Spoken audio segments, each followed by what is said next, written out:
More and more people travelled on the Fat Controller's Railway. All aboard!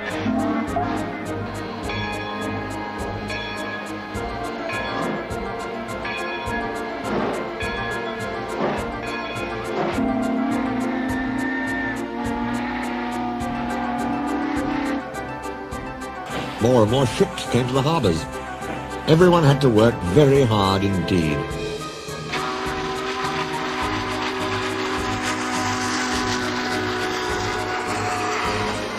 The trucks complained bitterly, and then trucks always do, and no one takes much notice.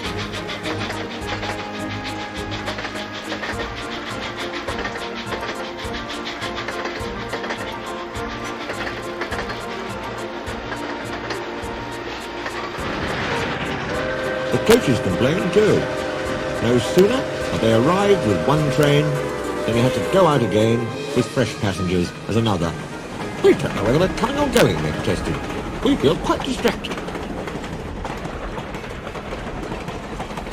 No one can say, grumbled Henry, that we're afraid of hard work, but we draw the line at goods trains, finished Gordon. Dirty trucks, dirty sidings, ugh, put in James. What are you boiler-aching about? Asked Duck. I remember on the Great Western, that tin pot railway. Tin pot indeed. Let me tell you. Silence, ordered a well-known voice. Let me tell you that an engine for goods work will arrive from Scotland tomorrow. The news was received with acclamation.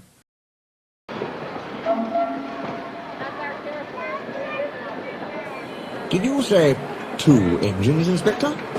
Yes, sir. Then send the other back at once. Certainly, sir. But which? The Fat Controller stared again. Engines have numbers, Inspector, he explained patiently. We bought number 57646. Send the other one back. Quite so, sir. But there is a difficulty. What do you mean? The 2 engines are exactly alike, sir, and have no numbers. They say they lost them on the way. The Fat Controller seized his hat. We'll soon settle that nonsense, he said grimly.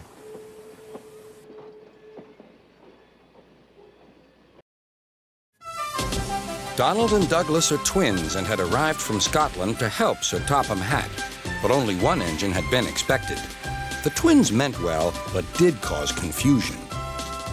Sir Topham Hatt had given them numbers, Donald 9 and Douglas 10, but he was still planning to send one engine home.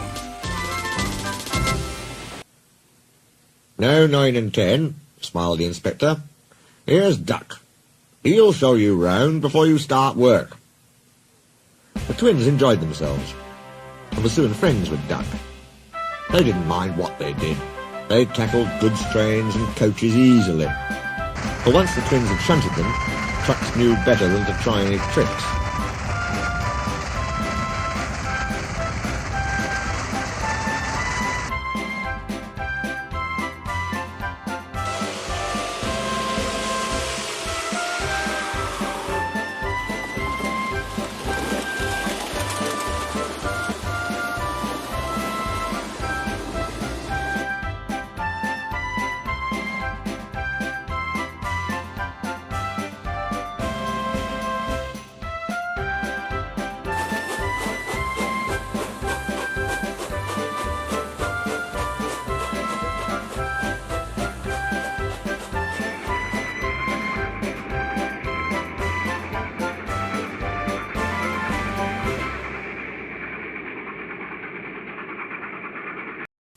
We like it fine here, said Donald.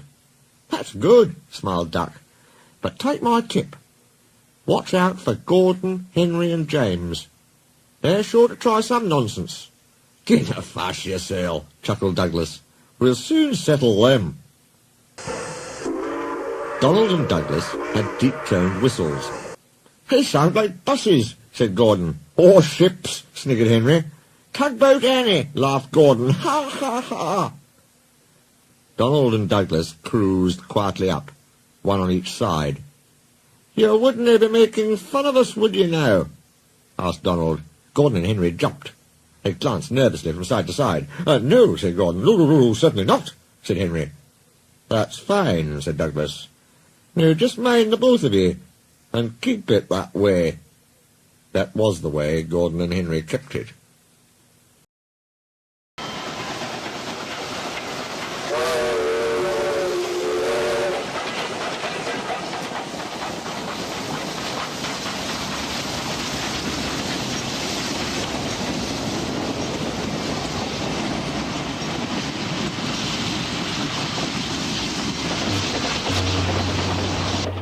There was a brake van in the yard that had taken a dislike to Douglas. Things always went wrong when he had to take it out. His trains were late, and he was blamed. Douglas began to worry. Donald, his twin, was angry. "You're a muckle nuisance," said Donald. "It's to leave you behind I be wanting." "You can't," said the brake van. "I'm essential." "Ah, are you?" Donald burst out. "You're nothing but a screeching and a noise when all's said and done. Spite doggy, would you? Take that!" "Oh! Oh!" cried the van. "There's more coming should you misbehave." The van behaved better after that. Douglas's trains were punctual, and the twins felt happier.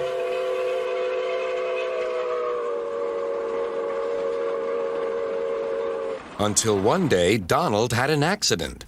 He backed into a siding. The rails were slippery. He couldn't stop in time and crashed through the bumpers into a signal box. One moment, the signalman was standing on the stairs. The next, he was sitting on the coal in Donald's tender. He was most annoyed. "You clumsy great engine," he stormed. "Now you must stay there. You've jammed my points. It serves you right for spoiling my nice new signal box." The Fat Controller was cross too. "I am disappointed, Donald. I didn't expect such clumsiness from you. I had decided to send Douglas back and keep you." "I'm sorry, sir," said Donald. "I should think so, too. You have upset my arrangements. Now, James will have to help with the goods work while you have your tender mended. James won't like that." Sir Topham Hatt was right. James grumbled dreadfully about extra work.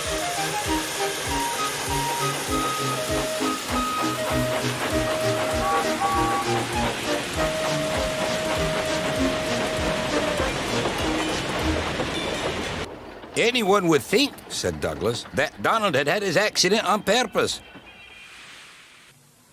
"I heard tell," he went on, "about an engine and some tar wagons." Gordon and Henry chuckled. "Shut up," said James. "It's not funny." He didn't like to be reminded of his own accident.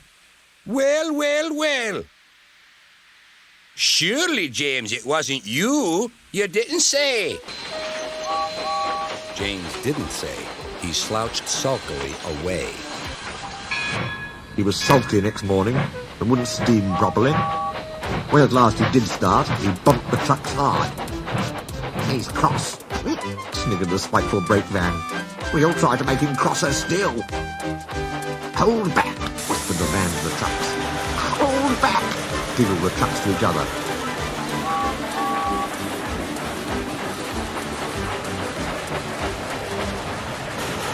James did his best, but he was exhausted when they reached Edward's station. Luckily, Douglas was there. "Help me up the hill, please," panted James. "These freight cars are playing tricks." "We'll show them," said Douglas. "Come on, come on, come on," puffed James crossly. "Get moving, you! Get moving, you!" puffed Douglas from behind. Slowly but surely, the snorting engines forced the unwilling trucks up the hill.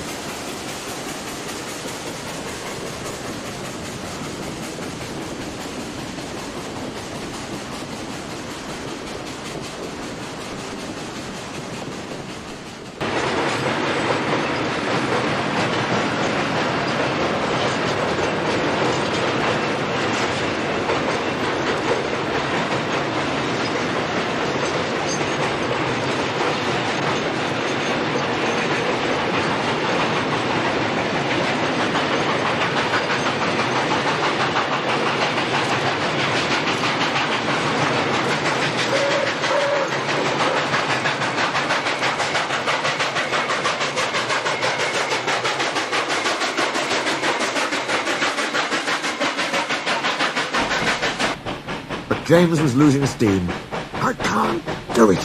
I can't do it!" he panted. "Leave it to me! Leave it to me!" shouted Douglas. He pushed and he puffed so furiously that sparks leapt from his funnel. Groaned the van. "I wish I'd never thought of this." It was squeezed between Douglas and the trucks. Go on, it screamed, but they took no notice. The guard was anxious. Go steady! The van's breaking! The van was in pieces. No one had been hurt, and soon Edward came to clear the mess. Sir Topham Hatt was on board. "I might have known it would be Douglas," he said. "Douglas was grand, sir," said Edward. "James had no steam left, but Douglas worked hard enough for 3. I heard him from my yard." "2 would have been enough," said Sir Topham Hatt. "I want to be fair, Douglas, but I don't know. I really don't know." Sir Topham Hatt was making up his mind about which engine to send away, but that's another story.